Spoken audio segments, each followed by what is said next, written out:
This is Mamuni. Thank you so much for being Amar Baba. Hi everyone, welcome to my channel. In this video, I'm going to discuss how to solve a trial balance problem. So let's get started. Chalo, shuru kara jak. Now let's go through the problem. See, problem. Prepare a trial balance from the following balances of Mr. Kapoor as on 31st March 2022. Name of accounts are given here and the amounts are given here. Okay. So what is the first account? Accrued income. 6,000. What is accrued income? Accrued income means that income which is earned during the accounting period but not yet received by the business or company in the same accounting period or until the end of the accounting period. In other words, the income earned by the business or company by providing service to other company or an individual, but payment for that service is still due or pending from the receiver of the services. Accrued income is treated as an asset for the business. Understood? Accrued income is a debit balance. Okay? So let's write accrued income.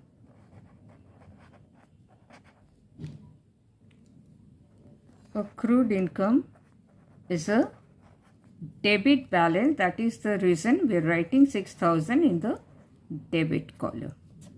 Why accrued income is a debit balance? Because accrued income comes under personal account. Rather, to be precise, accrued income falls under representative personal account. Understood? Accrued income is a debit balance because according to personal account, the receiver of the benefit is debit. So, accrued income will be debited. Understood? Let's say the next account. The next account is income received in advance, 10,000. What is income received in advance? Income received in advance is the income that is received in advance which belong to the next accounting period. Income that is received in advance is a liability because the company or business that received the money has not yet earned it, and it has an obligation or a liability to deliver the related services or goods in the future. Income received in advance is a liability.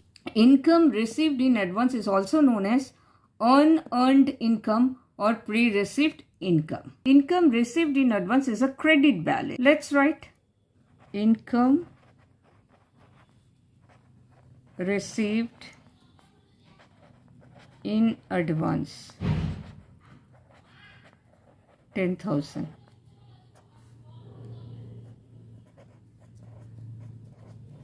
Since income received in advance is a liability, we are writing the amount 10,000 in the credit column. Understood? But why income received in advance is a credit balance? Because income received in advance comes under personal account. According to personal account, the giver of the benefit is credit. Rather, income received in advance is a representative personal account because it represents those persons who have not got benefits or services yet but given us the money in advance. Income received in advance falls under personal account. According to personal account, the giver of the benefit is credit. So, income received in advance will be credited. Understood? So, let's see the next account. The next account is cash 50,000. Let's write cash. Cash is a debit balance. So, that is the reason we are writing 50,000 in the debit column. Why cash is a debit balance? Because cash account comes under real account. According to real account, what comes in is debit.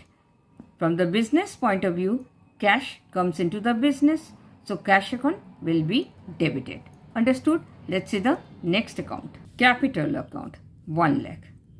So let's write. Capital is a credit balance. That is the reason we are writing 1 lakh in the credit column. But why capital is a credit balance? Because capital falls under personal account. According to personal account, the giver of the benefit is credit. Here, the proprietor is the giver of capital. So, capital account will be credited. Understood? So, let's see the next account. The next account is sales. 45,000.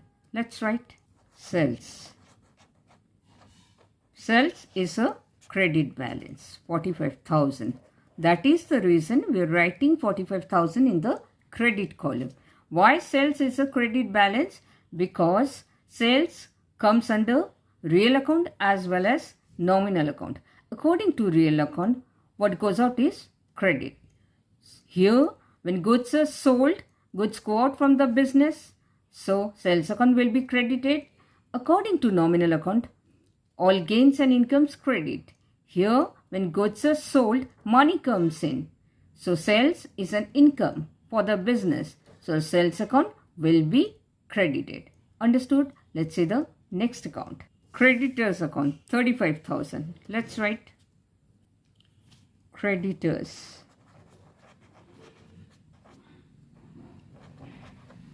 $35,000.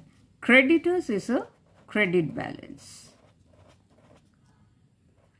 Why creditors is a credit balance? Because creditors falls under personal account. According to personal account, the giver of the benefit is credit. So, creditors will be credited. Understood? Let's see the next account. The next account is debtors. How much? 20,000. Let's write debtors. 20,000. Debtors is a debit balance. That is the reason we are writing 20,000 in the debit column. Understood? But why debtors is a debit balance? Because debtors comes under personal account. According to personal account, the receiver of the benefit is debit. So, debtors account will be debited. Understood? Let's see the next account. Traveling expenses, 4,000. Let's write traveling expenses.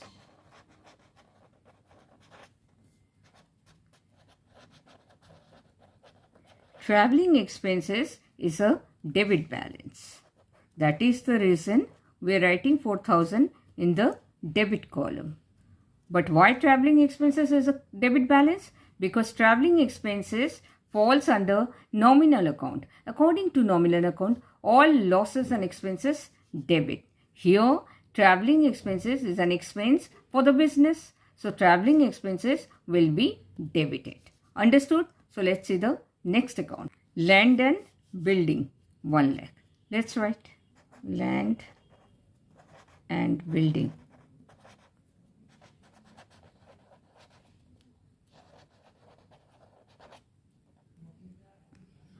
Land and building is a debit balance. Why? Land and building is a debit balance because land and building comes under real account. According to real account, what comes in is debit. Land and building is an asset. When land and building is purchased, land and building comes into the business. So, land and building will be debited.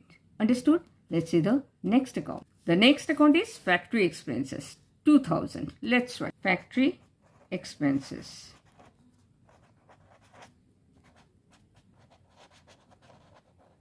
$2,000. Factory expenses is a debit balance, and that is the reason we are writing 2,000 in the debit column. Why factory expenses is a debit balance? Because factory expenses falls under nominal account. According to nominal account, all losses and expenses debit. Here, factory expenses is an expense for the business. So, factory expenses will be debited. Understood? So, let's see the next account. The next account is office expenses. How much? 3,000. Let's write office expenses. Office expenses is a debit balance. That is the reason we are writing 3,000 in the debit column. But why office expenses is a debit balance? Because office expenses comes under nominal account. According to nominal account, all losses and expenses debit. Here, office expenses is an expense for the business. So, office expenses will be debited. Understood? Let's see the next account. Repairs, 4,500. Let's write. Repairs is a debit balance. That is the reason we're writing 4,500 in the debit column. But why repairs is a debit balance? Because repairs falls under nominal account. According to nominal account, all losses and expenses debit. Here, repairs is an expense for the business. So, repairs will be debited. Let's say the last account, stationery account, 500. Let's write stationery, 500. Stationery is a debit balance. That is the reason we have written 500 in the debit column. But why stationery is a debit balance? Stationery is a debit balance because stationery comes under nominal account. According to nominal account, all losses and expenses debit. So, stationery will be debited because stationery is an expense for the business. Understood? Clear? Now, let's calculate the total of debit column and the total of credit column as well. Okay? The debit side's total is 1,90,000. And the credit side's total is easy, 1,90,000 as well. So, the total of debit column is equal to the total of credit column. Clear? So, the trial balance did tally. I hope you understood. Thank you so much for watching. Thank you so much for your precious time. I sincerely hope this was helpful. And before I fade out, let me tell you, I really love to inspire, motivate, and influence people all around. And if I can make a small difference in their lives in my own small way, I'll be the most happiest and successful person in the whole world. Bye-bye. Take care, stay safe, and stay blessed always.